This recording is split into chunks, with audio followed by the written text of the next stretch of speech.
अहमदाबाद में हुआ सत्संग कार्यक्रम। कई लाखों की संख्या में पहुंचे श्रद्धालु। बाबा जी ने दिए संगत को दर्शन। नमस्कार, आदाब, सत श्री अकाल आप सभी दर्शकों को राधा स्वामी। जी हाँ, आपको बता दें कि बुधवार के दिन 27 दिसंबर को अहमदाबाद स्थित राधा स्वामी सत्संग ब्यास केंद्र पर सत्संग कार्यक्रम हुआ, जिसमें बाबा जी ने सत्संग फरमाया। 10 बजे पंडाल में पहुंचकर राधा स्वामी सत्संग ब्यास के संत गुरु बाबा गुरिंदर सिंह ढिल्लो जी ने लाखों की संख्या में आई संगत को दर्शन देकर निहाल किया। आज बाबा जी ने तीसरी पातशाही गुरु अमरदास जी की बाणी नाम में हीते सब कुछ होया, बिन सतगुर नाम न जापे की तर्ज पर सत्संग फरमाया। इसके ऊपर बाबा जी ने बड़े ही अच्छे से खोलकर समझाया। बाबा जी फरमाते हैं कि गुरु अमरदास जी समझाने की कोशिश कर रहे हैं कि मालिक की भक्ति का सच्चा मार्ग कौन सा है। बाबा जी समझाते हैं कि ये ठीक है, कई लोग पूजा पाठ करते होंगे, मालिक का ध्यान करते होंगे, लेकिन जब तक हम सही रास्ता नहीं अपनाएंगे तो जो उस मालिक का हुक्म है उसकी रजा में रहकर उस मालिक को अपना लक्ष्य मानकर सही तरीके से उनकी भक्ति नहीं करेंगे तो हम उस मुकाम तक नहीं पहुंच सकते जिसको परम गति कहते हैं। इसलिए यह सबसे ज्यादा जरूरी है कि हम समझें मालिक की सच्ची भक्ति का रास्ता कौन सा है। हम अगर अपने चारों तरफ देखें तो कितने सारे मजहब हैं, कितने सारे धर्म हैं, कितने ही तौर तरीके हैं, और सब ने अपने तरीके से मालिक की भक्ति को समझाने का प्रयास किया है। अब यह सवाल उठता है कि हमें कौन सा रास्ता अपनाना है, हमारे लिए क्या ठीक रहेगा।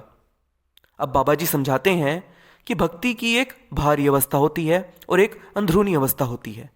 जो बाहरी अवस्था होती है वो माहौल बनाने के लिए हमको बताई गई, जिसके जरिए हम अपनी आत्मा को परमात्मा की भक्ति का आदी बना सकें।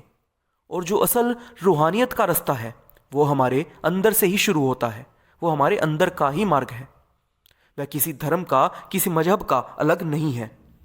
जो बाहरी अवस्था के तरीके हैं वो सबको अलग अलग समझाए गए, क्योंकि यह तो उस समय की मांग को देखते हुए अलग अलग महापुरुषों ने अलग अलग साधन पेश किए थे परमात्मा की भक्ति के लिए।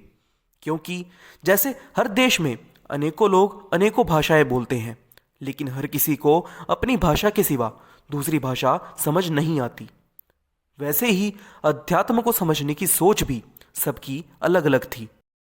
इसलिए लोगों की इतनी भिन्नताएं देखते हुए परमपिता परमेश्वर की भक्ति के अलग अलग साधन समाज में प्रस्तुत किए गए, जिससे भारी अवस्था का माहौल बनाकर आत्मा को उस अंदरूनी अवस्था के लिए तैयार कर सके जो सब धर्मों की एक सी राह है मालिक तक पहुंचने की। दिखने में सभी धर्म, सभी मजहब अलग अलग प्रतीत होते हैं, लेकिन सबका उद्देश्य केवल और केवल एक ही था कि सगल सृष्टि के रचयिता जिन्होंने हम सबको बनाया है उस परमेश्वर की भक्ति करना। अब उदाहरण देकर अगर समझाएं तो जापान देश की अपनी भाषा है, अपनी सभ्यता है। अगर हम वहां जाकर उनसे हिंदी में बात करने लगे तो उन्हें कुछ समझ में आएगा? या फिर अगर वो हमसे जापानी में बात करने लगे तो क्या हमें कुछ समझ में आएगा? नहीं, क्योंकि हर प्रांत की अपनी सभ्यताएं होती हैं। लोगों की भारी अवस्था की इतनी भिन्नताएं देखते हुए ही भारी भक्ति के लिए इतने सारे साधन प्रस्तुत किए गए, जिन्हें हम अलग अलग धर्मों, अलग अलग मजहबों की तरह जानते हैं।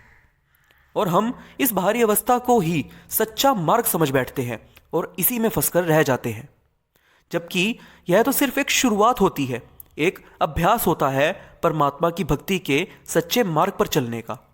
वो मार्ग जो अंदरूनी है, जो सब धर्मों का एक ही है, जिसमें कोई भिन्नताएं नहीं होती हैं। अब सवाल यह होता है कि अंदर का रास्ता क्या है जिसके जरिए हम परमात्मा को प्राप्त कर सकते हैं। तो अंदर का रास्ता और कुछ नहीं, वही है जिसके जरिए परमात्मा ने सगल सृष्टि की रचना की है, सृष्टि के भीतर बसने वाले मनुष्यों को बनाया है, हमको बनाया है। अंदर का रास्ता वही है जो खुद परमात्मा का ही स्वरूप है, और वह और कुछ नहीं, परमात्मा का नाम है। वह शब्द रूपी नाम जिसका ध्यान कर, सुमिरन कर हम अपनी आत्मा को, जो कि परमात्मा का ही एक अंश है, एक टुकड़ा है, वापस से परमात्मा में विद्यमान कर सकते हैं। इस संसार में ऐसा कुछ नहीं जो नाम के बगैर कायम रह सकता है। अलग अलग ग्रंथों के अगर सार को समझे तो परमात्मा का कोई स्वरूप नहीं होता, परमात्मा का कोई आकार नहीं होता, वह निराकार है। परमात्मा का कोई भेद नहीं है। जब सृष्टि की रचना हुई तो एक शब्द से हुई, और शब्द वह नाम ही स्वयं परमात्मा का स्वरूप है। और उस नाम का जब हम अपने अंदर झांक कर उस नाम को अपनी श्वास श्वास में बसाकर अपनी आत्मा के जरिए उस नाम की भक्ति का, नाम का सिमरन करेंगे, नाम का ध्यान करेंगे, तभी हम परमात्मा की प्राप्ति कर इस संसार से, जो कि दुखों और क्लेशों से भरा हुआ है, छुटकारा पाकर उस परम गति को पा सकते हैं, जहां सिर्फ हम और हमारे परमात्मा होंगे और परमात्मा की भक्ति का सुख। जानकारी के लिए बता दें कि सत्संग कार्यक्रम में आसपास व उत्तर प्रदेश, दिल्ली, हरियाणा के श्रद्धालु भी बड़ी संख्या में पहुंचे। सत्संग केंद्र में लंगर की भी व्यवस्था की गई, जिसमें सेवादार भाई बहनों ने निस्वार्थ सेवा करते हुए दूर दराज से आए सभी श्रद्धालुओं को बड़े ही प्यार से सेवाओं से लंगर प्रसाद ग्रहण करवाया।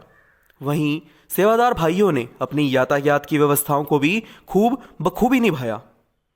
आज के लिए बस इतना ही। एक बार फिर से लौटेंगे एक नई अपडेट के साथ।